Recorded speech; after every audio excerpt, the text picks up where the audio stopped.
how do you determine the cost of equity? Equity, I think, is again the risk-free return what a stockholder shareholder can expect. Okay, is that all? Is that all, or there's something else? Plus the premium they may be expecting because they're investing in the shares. Very good. Premium, very good. Excellent, excellent, excellent. So, see, first of all, remember what is cost of preferential capital, no issue. Cost of debenture, no issue. Cost of debt, no issue. Cost of term loan, no issue. Cost of all debt instruments, no issue, because it's same as in case of debenture. Cost of equity, there is a challenge. What's the challenge? The challenge is you are not having any fixed outflow on equity. And even if you had a fixed outflow, then also you will not be able to determine the cost of equity. So what is cost of equity? Fundamentally, please remember, cost of equity is nothing but expectation of return by the investor or by the shareholder. So I am putting my money into business, I am the owner of the business, whatever return that I am expecting to earn on the investment, that is my cost of capital. So there is no problem. So if it is an individual, no problem. But in case of company like Reliance, who's got 30-40 million shareholders, now or whatever that number may be, so many people will have different expectations of return. And why so many people will have different expectations of return? Even if you compare Mukesh Ambani and Anil Ambani and ask them as to what are their return expectations, I am sure Anil Ambani and Mukesh Ambani will not have the same return on expectation. So between two brothers also the return expectations are different. But you need to find out the cost of equity. And why do you need to find out the cost of equity? Because you have to take decision. You have to find out your weighted average cost of capital. So if you have to find out your weighted average cost of capital, you obviously need to know what is the cost of equity. Then how do you find out the cost of equity? So there is a model, and that model is known as CAPM, Capital Asset Pricing Model. Now this model is used very extensively globally for the purpose of determining the cost of equity. And this model, CAPM, is considered to be extremely authentic, accurate for the purpose. And why is that so? Because it takes into account all the relevant factors. It takes into account all the relevant factors which are needed to be considered for the purpose of determining the cost of equity. So how does it work? How the CAPM works? So CAPM starts with the risk-free rate of return. Now please pay attention. What is the meaning of risk-free rate of return? Risk-free rate of return का मतलब ये है कि मैं ये जो 100 करोड़ रुपया business में लगा रहा हूँ, अगर मैंने ये पैसे को बिजनेस में ना लगा के अगर रिस्क फ्री रिटर्न में यानी कि गवर्नमेंट ऑफ इंडिया के 10 ईयर्स बॉन्ड में लगाया होता था, तो उतना तो मुझे मिलता ही था, क्योंकि गवर्नमेंट ऑफ इंडिया का बॉन्ड है, कोई रिस्क नहीं है. कोई रिस्क नहीं है तो वो 5, 5.5, 6% जो भी मिलना है वो तो मुझे मिलना ही मिलना है. So the CAPM starts with the first thing and it takes into account is the RF, that is risk free rate of return. So it starts with that. So please remember, CAPM tells you what? CAPM tells you the expected cost of equity or expected return on equity. Now you are not putting your money into the government of India bond. You are putting your money into the business. Since you are putting your money into the business, obviously you are taking a risk, right? So if you are taking a risk, then you must get a premium for that risk. So how to determine the risk that you are taking? So how to determine the risk that you are taking? And that risk is determined by calculating something which is known as beta. So what is beta? Beta is the relationship between the return on the of the company and return on the market, and that is beta. So what beta tells you? Now beta is a covariance between the market return and the stock return or the company return. So what beta tells you? Beta tells you कि, let's say for example, if a company's beta is 1.5, if a company's beta is 1.5, what does it mean? It means that this company is riskier 0.5 times more than the market. If beta of a company is 1, then there is no risk, because if the beta of the company is 1, it means the company's return and the market return are moving in the same direction and in the same degree. They are moving in the same direction and in the same degree. So then there is no risk. So if the company's beta is 1.5, that means company is more riskier. So that means this company should get a premium for investing into the company and not investing into the Government of India bond. So how do you start the CAPM model? Please remember, so you start with the return, risk-free rate of return, which is the Government of India 10 years bond, plus beta. In bracket, you write the market return. That means what is the return which you are getting on the market. So you take the market return in bracket and minus the risk-free rate of return. So please understand. It means what? It means, let's say for example, and just be with me, risk-free rate of return is 5%. Beta is 1.5. Market return is 8%. Market return is 8%. And risk-free return is 5%. So how do I calculate my cost of equity? 5 plus 1.5 in bracket 8 minus 5. So 8 minus 5 is 3. 3 into 1.5 is 4.5. 4.5 plus 5 is 9.5. That means my cost of equity is 9.5%. That means for calculating my WACC, my weighted average cost of capital, it would be safe for me to take my cost of equity as 9.5%. And why CAPM model is more authentic? Because it is taking into account the risk-free rate of return. It is taking into account the risk, which is beta. It is also taking the risk. It is also taking the premium that you must get because you are putting your money into the business. So this is your CAPM model, capital asset pricing model. If any question on this, please go ahead. Anyone, please go ahead.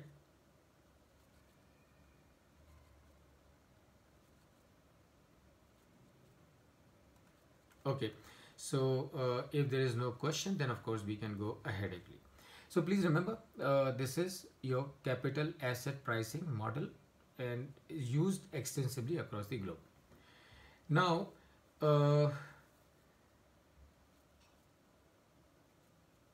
what is YTM?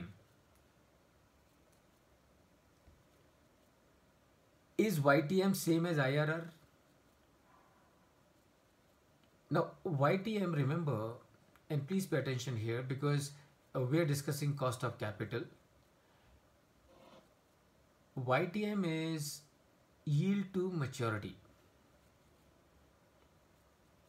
What is the meaning of yield to maturity? What is the YTM? YTM is whatever you are going to get. You have an outflow at the beginning of the year. After 10 years, whatever, and during the year you get some inflow, and at the end of the year you get something. So, what is the total yield percentage coming on the outflow on year 0 basically? Is there YTM?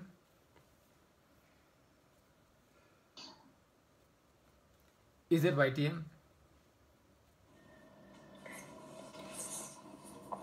You're taking the percentage. No, no, yeah, no, it's not YTM. Please pay attention. Now, what is IRR? Let me ask you a different question. What is IRR? IRR is internal rate of return. So when you are doing evaluation of a project, what you will do, you will calculate the IRR. Now what is IRR? IRR is the rate at which present value of future cash flows will be zero. IRR, internal rate of return, is the rate at which if you discount the future cash flows, the NPV will be zero. YTM is also same.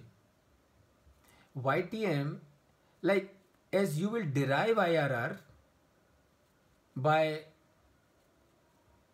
following the formula. Fortunately, because of Excel, it is very easy to calculate IRR. It is very easy to calculate YTM. But otherwise, if you were to calculate IRR manually, it will take you days altogether. But today it is very simple. So IRR is the internal rate of return. IRR is the rate at which if you discount the future cash flows, the NPV will be zero. That means the present value of the future cash flows will be same as the outflow that you have today. Same is the case in case of YTM. The only difference is YTM is used in the context of fixed income securities. IRR is used in the context of project finance. That is the only difference. Otherwise, IRR and YTM are same. So what is YTM? YTM is the rate at which all the future cash flows from that security, if discounted, then the NPV will be same as the outflow that you are having today. यानी कि जब आप कोई security, if you are buying a security today, paying 110 rupees, you are buying a security today, paying 110 rupees. This security has a life of, let's say, 7 years. In these 7 years, you will get interest and you will also get the principal paid back to you at the end of the 7th year. So this cash flow of interest and the redemption of the value इसको अगर आप discount जिस rate से discount करेंगे, वो rate से discount करने के बाद present value of all these cash flows will be same as 110 rupees. That is YTM. What we need to understand here, internal rate of return is the rate of return at which present value of future cash flows is going to be zero. Net present value of future cash flows is going to be zero. Likewise, in case of securities, if YTM is the rate at which the future cash flows, NPV of the future cash flows will be same as the NPV will be zero, or present value of the future cash flows will be same as your investment today. So if I say, is YTM same as IRR? The answer is yes. Then you have something which is known as effective rate of interest. Now this is something what you need to understand, because ये थोड़ा समझ के ले लीजिए और इसको अपनी तरह सिंक होने दीजिए, because this is what is going to be very relevant for you when you are writing the exam, because this is where, if this fundamental understanding is missing, and in my experience, when you are trying to learn by yourself, all these finer points don't strike you, or they take a long time before they strike you. So YTM is same as IRR. I can tell you, will take you years before you really come to this conclusion by your experience that YTM and IRR is same. But today when I am speaking with you, I am sure you can very easily understand. Likewise, you will hear something called as effective interest rate. Now what is effective interest rate? Is effective interest rate same as IRR? Is effective interest rate same as YTM? Answer is yes. Effective interest rate is nothing but IRR. Effective interest rate is nothing but YTM. So YTM will do the same thing. that effective interest rate will do. And that is what you must remember.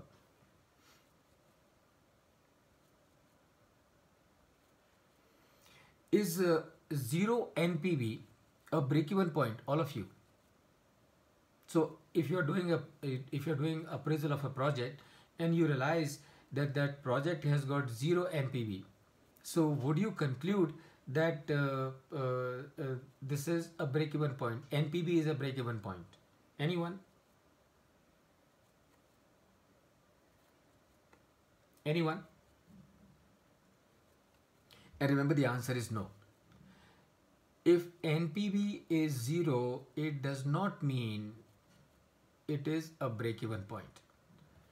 My second question, and I want this to be answered by all of you. You are doing project appraisal and you realize that NPV of a project is coming zero. And I'm sure you know what is NPV, net present value. So how do you calculate net present value? Present value of all future cash flows minus your investment. That is your NPV. So my question is, NPV is coming zero.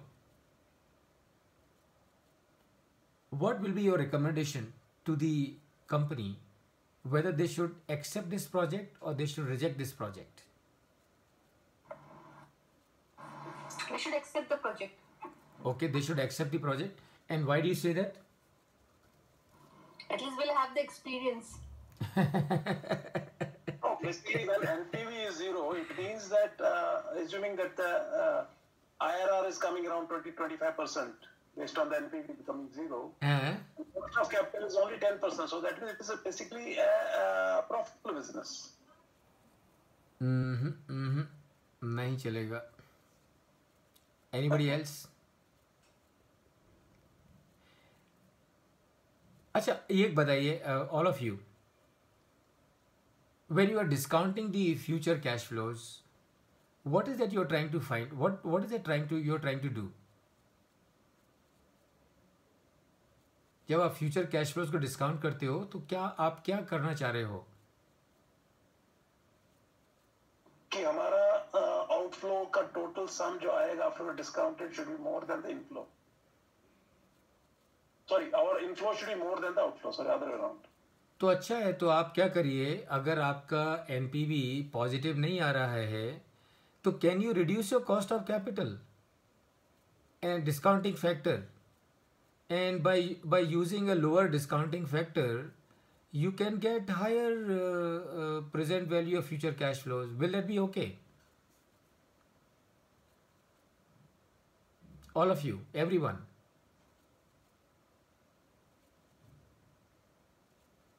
Okay, now please pay attention. Why do you do the discounting of future cash flows? You don't do the discounting of the future cash flows for anything else. And you cannot do the discounting of the future cash flows with any rate. You can only discounting the, please pay attention all of you, because this is very crucial, because this is where a lot of questions come, and this is where understanding is absolutely must as far as preparation and making the valuation. You cannot do the discounting of the future cash flows with any rate that you want. No. The discounting of the future cash flows has to be only with one rate. And what that rate is? That rate is your cost of capital. That rate has to be your cost of capital, and please pay attention. So if my cost of capital is, let's say, 15%, if my cost of capital is 15%, I will have to discount the future earnings with 15% only.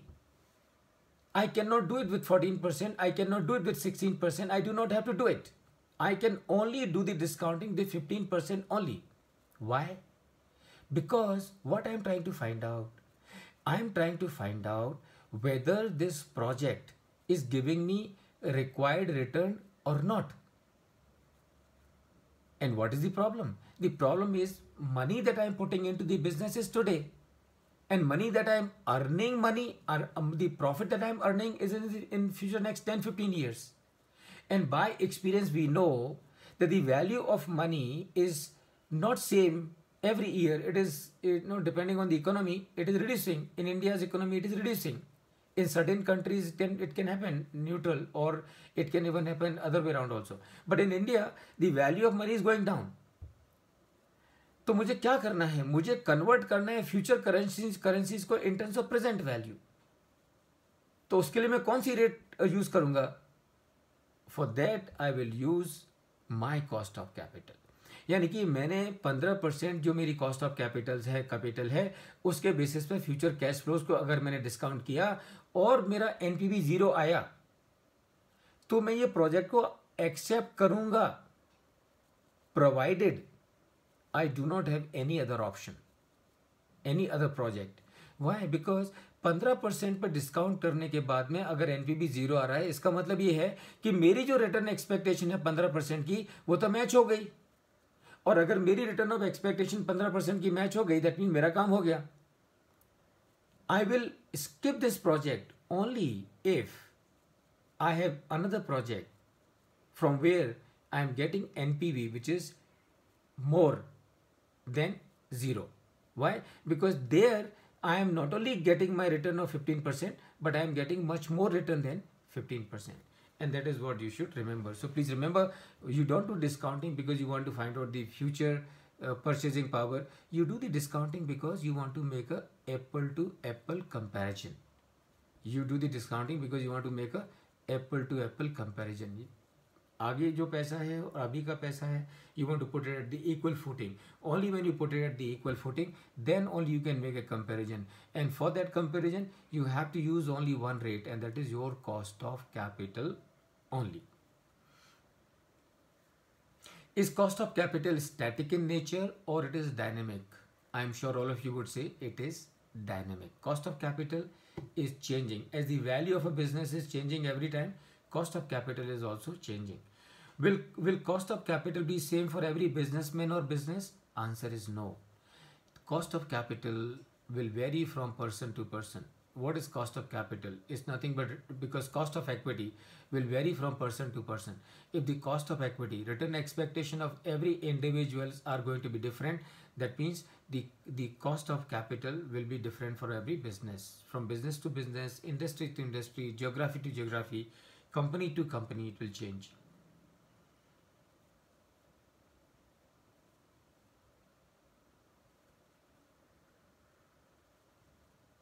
Is it possible to find out time value of money without cost of capital? Answer is no. If there is no time value of money, if there is no cost of capital, you cannot find out the time value of money.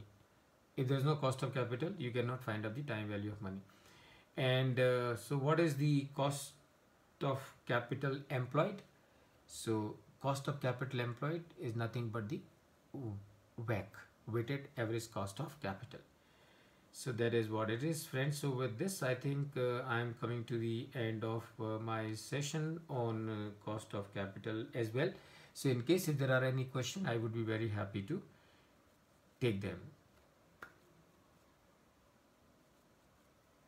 So friends, thank you so much. This is all that I had to share with you. Thank you so much. It's pleasure to discuss with all of you. अगर आपके कोई questions हैं, आप जरूर पूछिए और I would be very happy to answer them. Thank you so much.